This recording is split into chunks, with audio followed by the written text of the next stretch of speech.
Pensemos, irmãos, pensemos na morte do Salvador,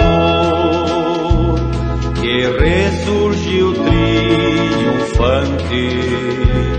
pois orava o Criador. O crente que pouco ora não tem vitória espiritual.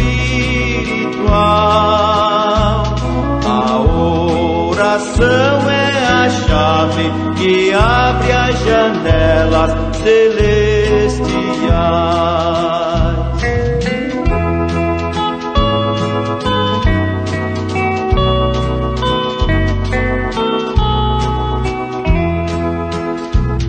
Jesus vivia orando, sofreu grandes tentações, mas saiu vitorioso, motivo das orações. O crente que pouco ora não tem vitória espiritual. A oração é a chave que abre as janelas celestiais.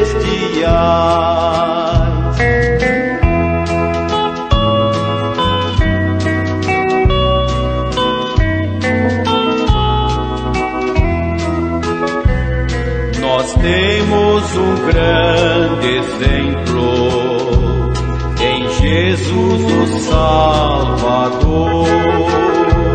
Vivia sempre orando e venceu o tentador. O crente que pouco ora não tem vitória espiritual.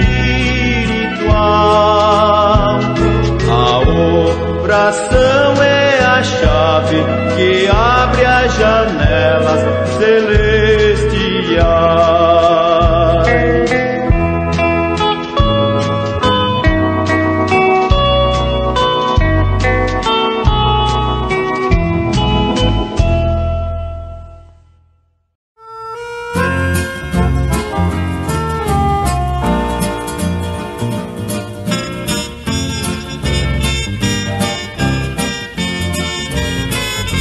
Se este mundo te negar os seus bens a desfrutar, se é preciso de viver com pouco aqui, não te esqueças que Jesus te comprou com muita dor. Teu cuidado leva a Deus e deixa ali, deixa ali, deixa ali. Teu cuidado leva a Deus e deixa ali, confiando em seu poder, Ele pode te acorrer. Teu cuidado leva a Deus e deixa ali.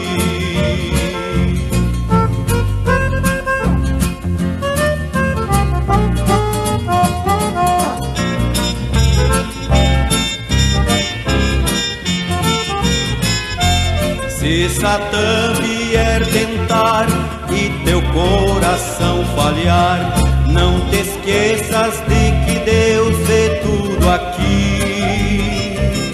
Ele sempre ajudará e seguro guiará. Teu cuidado leva a Deus e deixa ali, deixa ali, deixa ali. Teu cuidado leva a Deus e deixa ali, confiando em seu poder, Ele pode te acorrer. Teu cuidado leva a Deus e deixa ali.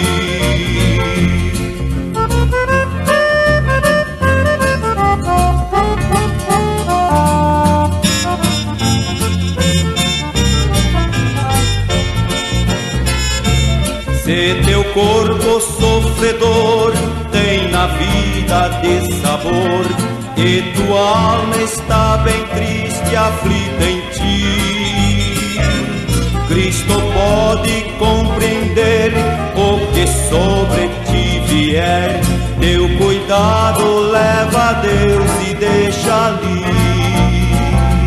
deixa ali, deixa ali.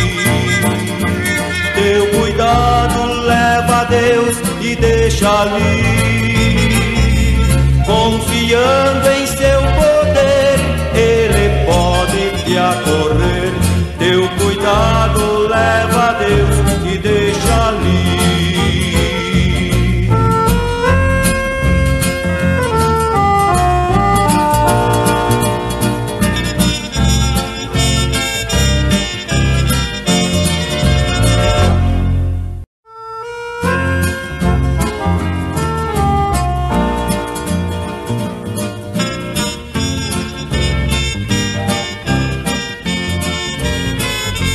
Se este mundo te negar os seus bens a desfrutar, se é preciso de viver com pouco aqui, não te esqueças que Jesus te comprou com muita dor.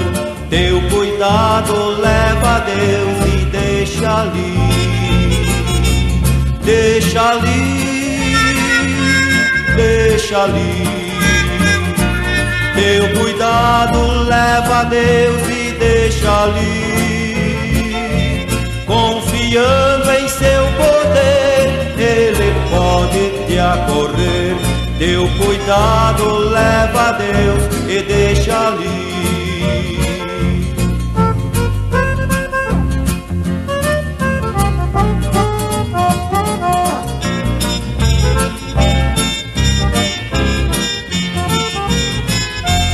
Se Satã vier tentar e teu coração falhar, não te esqueças de que Deus vê tudo aqui.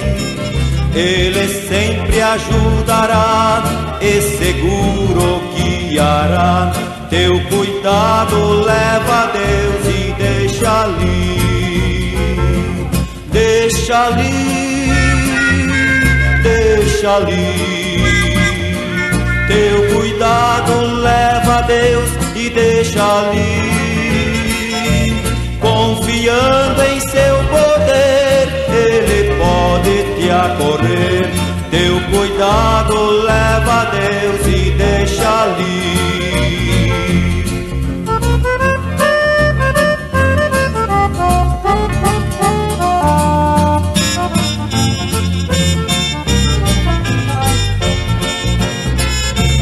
Se teu corpo sofredor tem na vida de sabor, e tua alma está bem triste, aflita em ti, Cristo pode compreender o que sobre ti vier.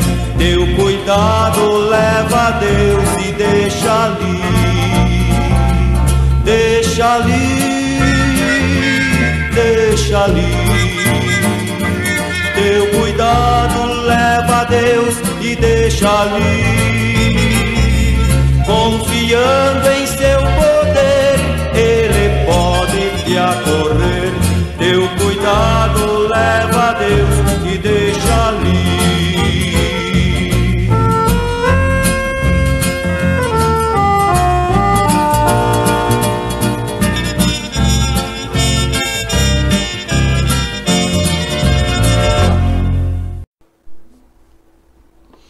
Boa noite com Jesus. Agora quero ler na Bíblia o segundo livro de Reis, capítulo 2, verso 12. Uma porção disso. O que vendo Eliseu e clamou: meu pai, carros de Israel e seus cavaleiros. Agora eu quero tomar a mensagem, um manto usado, pregado pelo nosso profeta, em 25 de novembro de 56. Ele começa aqui no parágrafo 20 desta mensagem, dizendo: e agora, durante o reinado de Elias, ou da perseguição de Elias, aqui na terra, que era o profeta de Deus para a hora, nós temos o nosso Elias também. E graças a Deus por isso, né? Nesta hora que o profeta Amós profetizou no capítulo 8, verso 11, que haveria uma fome não de pão e uma sede não de água, mas de ouvir a verdadeira palavra de Deus. E nós a temos ouvido. Elias foi aquele que multiplicou o azeite e a farinha da panela da viúva. É esse aí que tem nos multiplicado a nossa fé na palavra nesta hora, né? Quando tudo concorre com toda agitação ao redor, né? Nós paramos de trás da palavra. Quando Satanás faz todo tipo de exibicionismo, né? Todo tipo de coisa colorida, bonita, para nos impressionar, porque ele é o Deus da beleza, né? Todo tipo de encantamento, todo tipo de brilho, nós nos paramos de trás da segurança da palavra de Deus. Nosso lugar de segurança, é o que isso nós vamos ver aqui. E Deus nunca deixou a si mesmo na terra sem uma testemunha.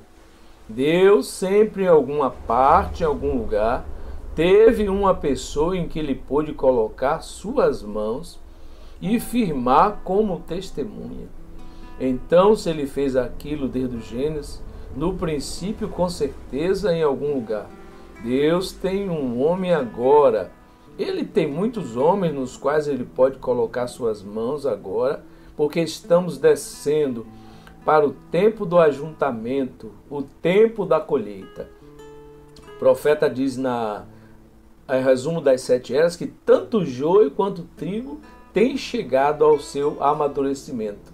Então o trigo já está pronto para ser recolhido no celeiro e o joio, né, está sendo amarrado, está sendo ajuntado. O ajuntamento do joio é primeiro, disse Jesus. Depois o trigo é recolhido no celeiro. Ou seja, como Paulo diz, antes que venha a hora do arrebatamento, antes que chegue o arrebatamento, então tem que haver a manifestação do filho da perdição, o homem do pecado. Então o concílio ecumênico tem que vir primeiro. O joio tem que ser atado, quer dizer, tem que ter juntado primeiro. Isso vai fazer pressão sobre a noiva. É exatamente essa pressão do concílio ecumênico que vai forçar a fé de arrebatamento. É isso aí. É uma perda total. Não é? Aí nós tomamos Daniel como um exemplo. É um grande exemplo para nós. Se nós formos estudar o livro de Daniel, nós vamos ver ali que nós estamos enquadrados naquilo ali. Veja, começou com uma perda, né? Daniel saiu da sua cidade porque ela estava destruída. Tudo que Jerusalém representava para ele naquele momento estava destruído, os muros destruídos, né? O templo estava destruído, as coisas sagradas haviam sido levadas, ele estava indo cativo do rei da Babilônia, Nabucodonosor. Então ele não tinha mais nada, não ficou nada, não restou nada para Daniel. Tudo que ele podia esperar agora estava diante dele, era o futuro, ele tinha que encarar um grande desafio. Então nós estamos, meus irmãos, chegando numa hora muito semelhante, né? Então nós estamos no risco de perder tudo. Nós estamos no risco de perder tudo. Então Daniel, ele estava na Babilônia, mas ele não era da Babilônia. Tanto que ele recusou as iguarias de Satanás. E ele preferiu comer o alimento original. Veja, meus irmãos, as iguarias de Satanás. Veja que o profeta diz que você está comendo para morrer. Tudo que você come desses alimentos processados, esses alimentos junk food, esse alimento de fast food, isso é para te matar.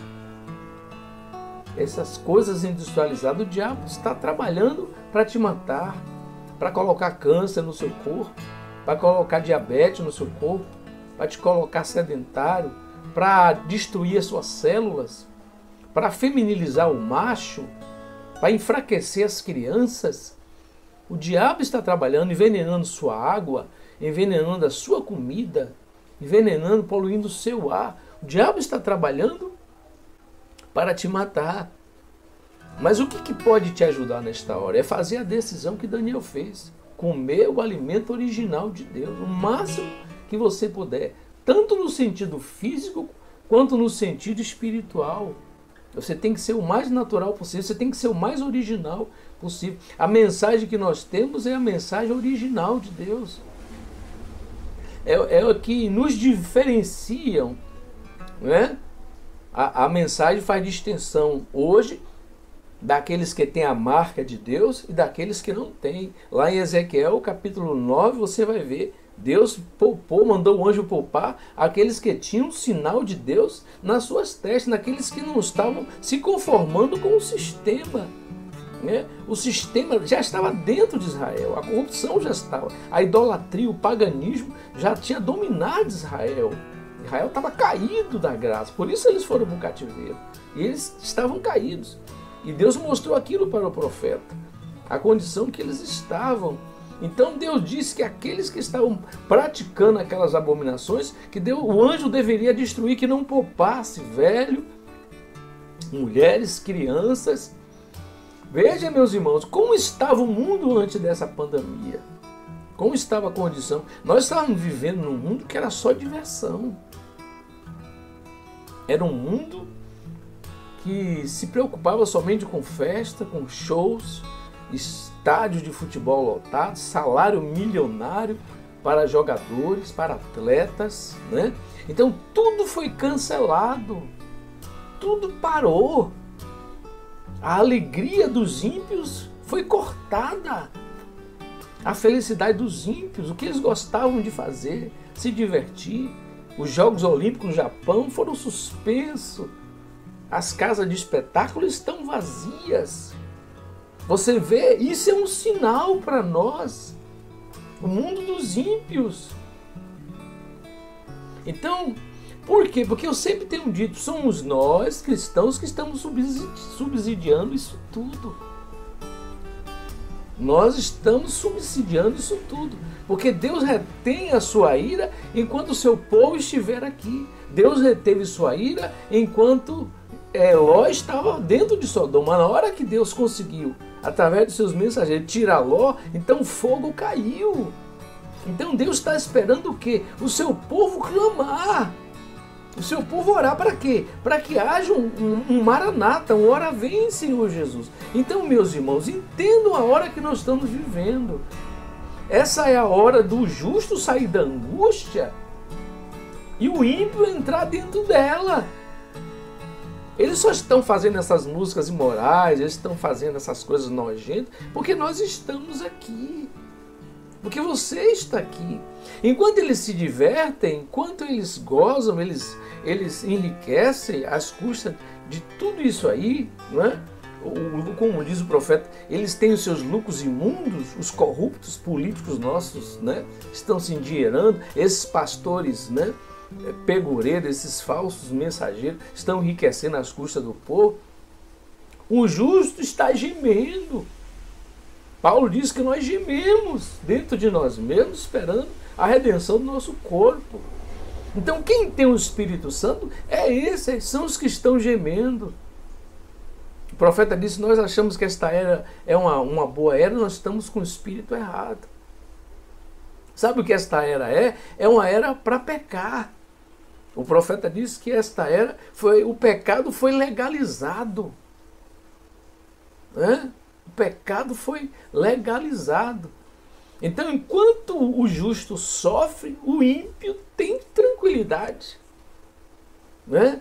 Nós estamos vendo que nós que somos cristãos, nós que defendemos a Bíblia, nós defendemos a conduta que Deus ensinou sobre o homem e mulher, sobre o relacionamento entre homem e mulher. Eles botam o dedo na nossa cara, nos chamam de preconceituosos, né? Homofóbicos, nos ameaçam, né? Querem criar leis para nos colocar dentro da cadeia, como preconceituosos, eles querem pecar à vontade, eles querem praticar sua imoralidade, sua imundícia, seu sodomismo, e não querem ser incomodados. Nós somos um impedimento para eles praticar tudo que eles querem praticar. Sexo com animais, sexo com criança, homem com homem, mulher com mulher, todo tipo de degradação moral. Eles estão querendo soltar o vapor. E nós temos que sair da frente. Porque Deus tem que nos tirar da frente. Deus tem que tirar o justo do caminho do ímpio. O justo tem que sair da angústia para o ímpio entrar. Então, meus irmãos, entenda a hora que você está vendo. Você está em casa, confinado, é para orar, é para pensar exatamente nesse momento. É para isso, eu vejo assim, é para isso, é isso aí, é o que se pode tirar de proveito disso aí. Porque afinal a Bíblia diz que todas as coisas contribuem para o bem daqueles que amam a Deus. Então, se você está em casa, busque a Deus nessa hora, use esse momento. Você agora tem tempo. Então, se volte para Deus nessa hora, se prepare. Eu vou mais adiante aqui, né? Você vê que quando Jesus estava no deserto, sem nada, Jesus estava numa escassez de tudo. Jesus jejuou 40 dias, preste bem atenção nisso. E o diabo veio oferecendo recursos para ele. Satanás ofereceu tudo para Jesus quando ele não tinha nada. O diabo vem e oferece, porque ele diz que os reinos do mundo são dele. Veja bem. Se nós chegarmos, o profeta disse, a terceira puxada para o rapto é uma perda total. Nós estamos correndo esse risco. Essa pandemia pode deixar o mundo sem nada. Eu não digo que é isso. Mas isso aí poderia ser o caminho que vai forçar a marca da besta. Se o mundo, se as pessoas perderem tudo, o diabo vai aparecer para oferecer algo. Mas veja que Jesus, ele recusou. E quando ele recusou, o que aconteceu? Os anjos de Deus vieram e serviram a ele. Os anjos de Deus desceram e ministraram a Jesus o que ele tinha necessidade. Veja, meus irmãos, o que é que nós precisamos? O que quer dizer isso, pastor? Nós precisamos estar associados com o sobrenatural. Nós não podemos ser crentes naturais nesta hora. Nós temos que estar familiarizados com o sobrenatural. Veja que quando Elias entrou ali, o sobrenatural entrou. O milagre acontecia. Aquela mulher viúva esvaziava a botija, a vasilha do azeite, e no dia seguinte Deus enchia. O sobrenatural ficou ali 3 anos e meio. Não houve escassez, ela foi alimentada pela fé, pelo assim diz o Senhor. Então, meus irmãos, a Bíblia diz, não só de pão viverá o homem. Então Jesus recusou, não importava naquela hora, Jesus confiou em Deus e Deus não o desapontou. A Bíblia diz lá em Lucas, né, ou foi Mateus, eu não lembro a referência dos dois, o relato da tentação de Jesus no deserto está no Evangelho de Lucas e no de Mateus. Os dois evangelhos relatam. E em um dos dois ele diz que então vieram os anjos e os serviram. Né? Quando o diabo cessou a tentação, então vieram os anjos te servir. Então fica firme na palavra de Deus, porque não vai te faltar nada. Salmo 37, né? O justo não mendiga o pão, nem a sua descendência se passa fome. Fui moço e hoje sou velho. Nunca vi o justo desamparado, nem a sua descendência mendigar o pão. Então o profeta diz aqui, Gênesis foi o plantio da semente, e esses 6.000 anos tem sido o amadurecimento da colheita. E agora a semente se tornou uma semente ela mesma. Ela voltou a florir e do florescer para o fruto. Olha a hora aí, quando o fruto estiver maduro, o que é que faz? Vem uma colheita, vem a ceifa. É o tempo do ajuntamento, o tempo da colheita. Todas as coisas grandes que começaram, a igreja verdadeira que começou em Gênesis tem vindo ao tempo do fruto. O fruto, estamos apenas no tempo da conclusão de toda a dispensação deste mundo, do ser mortal. É o maior tempo que qualquer um qualquer era já viveu. É este tempo. É um tempo de agitação e um tempo incômodo para os pecadores. O justo vai sair da angústia e o ímpio vai ficar no seu lugar. Né? Porque eu venho orando, dizendo, Senhor, eu não aguento mais. Eu não sei como o Senhor, sendo justo, pode suportar isso. Tanta aberração, tanta coisa absurda que nós estamos vendo, tanta coisa monstruosa. E, Senhor, como pode isso?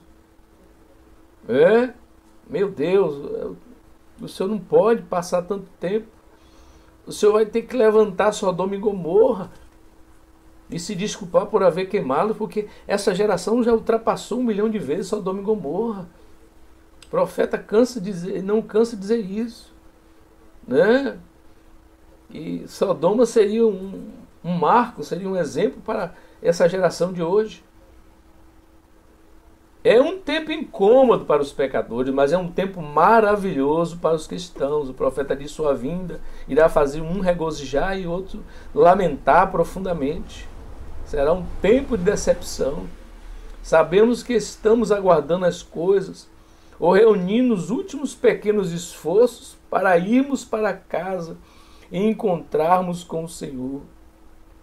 Agora, a gente hoje, enquanto você olha ao redor e vê o grande problema e angústia encarando a nação, aleluia, e onde há poucas noites atrás eu estava falando com alguém, um desses agentes vigilantes, o irmão Brana vai dizer aqui sobre a bomba, se acontecesse uma bomba ser lançada pelos Estados Unidos, da Rússia, de Moscou até os Estados Unidos, como seria aquilo.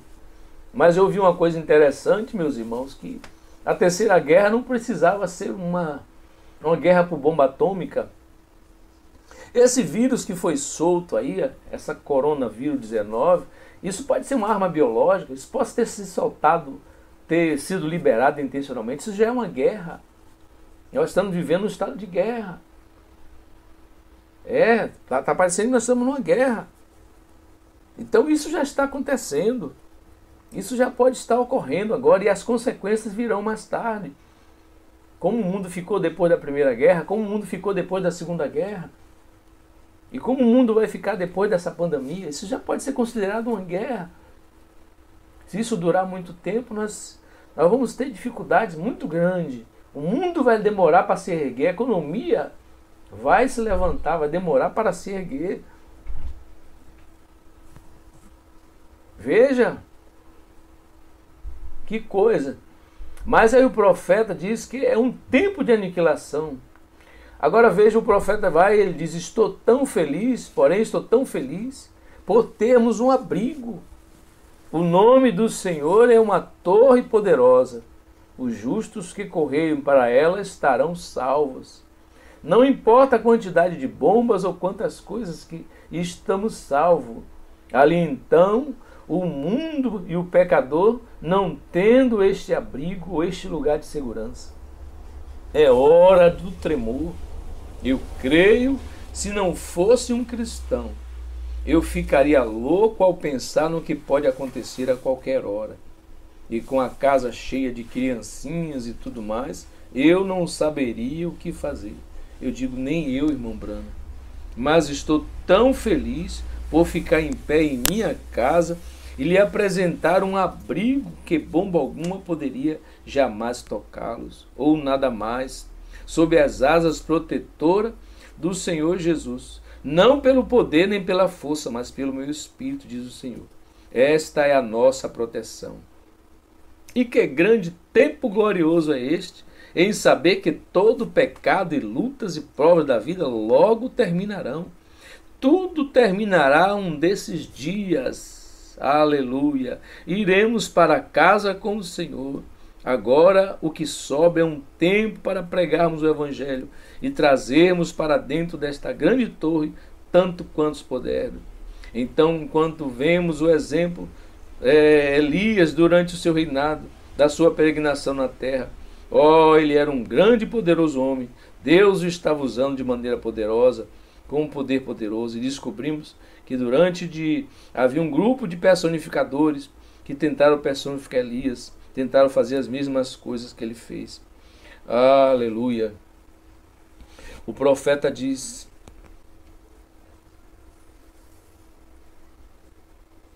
eu seria um homem desencorajado nesta manhã se eu não cresce na eleição e chamada de Deus.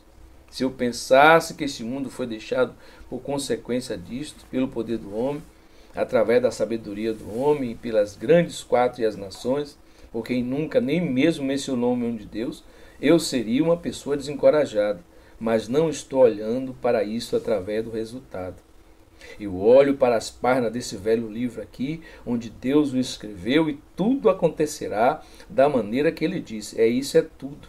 Então a única coisa para eu fazer é não estar ao lado deles, mas ao lado do Calvário, do lado de Deus, e ficar com sua palavra. Voltando sobre Daniel, você veja que uma coisa interessante, meus irmãos, que quando Daniel foi, ele estava cativo, né?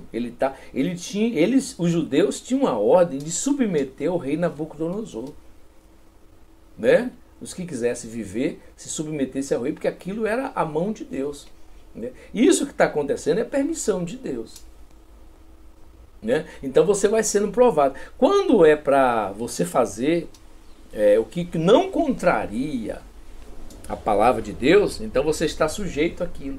Mas quando a sua fé, como aconteceu com Daniel e seus amigos, né, os jovens hebreus, aquilo ia contra Deus, então eles ficaram contra o rei e ao lado de Deus. Então é nesta hora que você tem que posicionar a sua fé. As autoridades nesta hora podem te colocar no canto da parede, te desafiar. E nesta hora aí você tem que tomar posição ao lado de Deus. É que o profeta está dizendo aqui. É não estar ao lado deles, mas ao lado do Calvário, ao lado de Deus, do lado de sua palavra. Então sua fé pode ser desafiada, você pode ser intimado, pressionado a recuar. Aqueles jovens hebreus, né, foram jogados dentro de uma fornalha para negar a fé do seu Deus, negar a palavra. Não dizia o mandamento de Deus para não se curvar diante de imagens? Então aquilo os pôs à prova. Então a hora que nós temos vivido tranquilamente, nós temos tido toda a liberdade, nós temos uma Constituição, mas eu não sei quanto tempo isso vai durar. Se você fosse um crente na China, se você fosse um crente num país comunista, você não teria essa liberdade que você teve. Você tinha que ter você teria que ter coragem para enfrentar um exército, para enfrentar um governo, para enfrentar um pelotão, né? Então, veja bem, isso está chegando para nós. Agora, a noiva de Jesus Cristo, ela não vai passar por isso. Graças a Deus por isso. Mas ela vai passar por uma pressão. Não importa o quanto pareça que será daquela maneira. Então Daniel, né, não temeu o mandato do rei. Não temas nada, fique ao lado da palavra. Sadraque, Mesaque e Abednego não temeram o mandamento do rei. Eles confiaram em Deus. A sua segurança, a sua vida, né? Eles enfrentaram, vamos dizer assim, eles enfrentaram um pelotão de fuzilamento. Aquilo ali, eles enfrentaram, aquilo ali foi uma pena de morte. A fogueira foi uma pena de morte, a fornalha foi uma pena de morte, a cova de leões era a pena de morte. Os inimigos do rei Dario ali eram colocados na cova de leões. Aquilo é como uma pena de morte. Como existe o fuzilamento, a cadeira de roda, a injeção letal, aquilo ali é uma pena de morte. A fornalha é uma pena de morte. Então foi o que eles inventaram. Eles enfrentaram a morte. Então, para você ter essa fé, essa coragem, você precisa ter o autor da vida em você. Não adianta ter uma fé mental, não adianta ter uma fé manufaturada. Você tem que ter algo real em você. Você precisa experimentar o poder da ressurreição de Jesus Cristo em sua vida. Você precisa ser nascido de novo. Para que você realmente, como disse o profeta, você possa dizer que você passou da morte para a vida. E você possa dizer, como o apóstolo Paulo, né? O viver para mim é Cristo e o morrer é lucro. Veja, não importa o quanto pareça ser daquela maneira, será da maneira que Deus quer que seja. Deus está no controle de tudo. Se você está nas mãos de Deus, você está seguro. Se você está no refúgio, como o profeta disse, se você está no abrigo, né, no nome do Senhor, na torre forte, no esconderijo do Altíssimo, você está seguro. Você não tem nada que temer. Deus vai te distinguir nesta hora. Deus fez distinção, né, de Daniel e os outros judeus que estavam lá. Deus fez distinção entre Sadraque, Mesaque, Abednego e daqueles outros que estavam lá. Deus distinguiu aqueles 4 jovens porque eles tomaram uma posição ao lado de Deus. Eles ficaram firmes na hora da adversidade. E sabe o que acontece? Eles ganharam o respeito dos seus governantes. Nabucodonosor respeitava Daniel.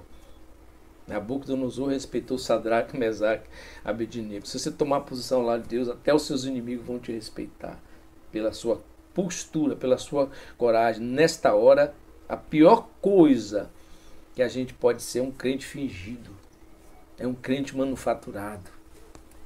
Porque a gente vai dizer que tem, vai dizer que é, e na hora a gente vai cair em contradição. Não adianta fingir, ou você é ou não é. O profeta diz, todos podem testificar, todos podem louvar a Deus na hora que as bênçãos estão caindo, mas na hora da prova, né, na hora que a coisa aperta, aí a gente realmente mostra as nossas cores. Mas nada, né? Tudo será da maneira que Deus quer que seja. Nada pode ser nada mais, não pode ser nada mais. Pois Ele, sendo infinito, conhecia o fim desde o princípio. Ele faz com que tudo seja para o seu louvor. Isso vai contribuir para a glória de Deus. Deus vai tomar, né, o controle da situação. Todas as coisas terão que operar juntas. Tudo será que se ajustar em seu devido lugar. Oh, se isso não der coragem para um cristão, nada pode sair errado. Além do mais, não é a nossa batalha, é a dele. Não é a nossa sabedoria, é a sua.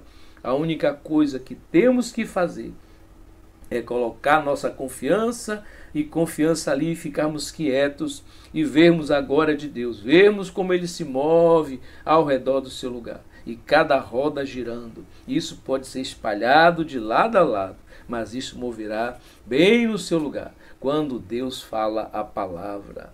Aleluia! Olha que coisa maravilhosa, né?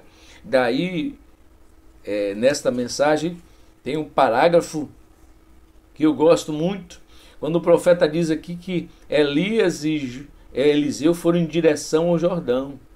E eles atravessaram. Elias disse, agora o que deseja que eu faça por você? Ele disse, que caia sobre mim uma porção dobrada do teu espírito. Ele sabia que tinha uma obra a fazer. Ele disse, uma porção dobrada. Não apenas uma boa experiência morna, não um bom aperto de mão, e um bom companheirismo com o restante da igreja, mas o que quero é uma porção dobrada do que há de melhor agora. Aleluia! Quando Deus estabelece algo para um homem, uma prova no mundo, ele tem que ter algo melhor que o mundo possui. Ele tem que ter algo melhor que a igreja possui. Ele tem que ir através de uma porção dobrada.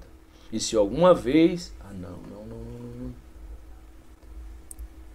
E se alguma vez houve um tempo que se necessitou de uma porção dobrada, é hoje. no estado do povo, algo melhor, algo mais alto. Eu acho que feijão e pão de milho é muito bom, mas às vezes tenho que alcançar um pouquinho mais alto. E fazemos isto, temos que fazer, temos que continuar subindo. Israel está se apostatando. Se isso continuasse no mesmo terreno, ele tinha que se mover para frente ou para trás. Esta é a maneira que é a igreja. Deus abençoe, que Deus faça você realmente aproveitar, né, cada pedacinho disto, cada meditação dessa, cada reflexão dessa, que vem no coração da gente. É a hora. Oh, Deus abençoe cada um que ouviu essa programação.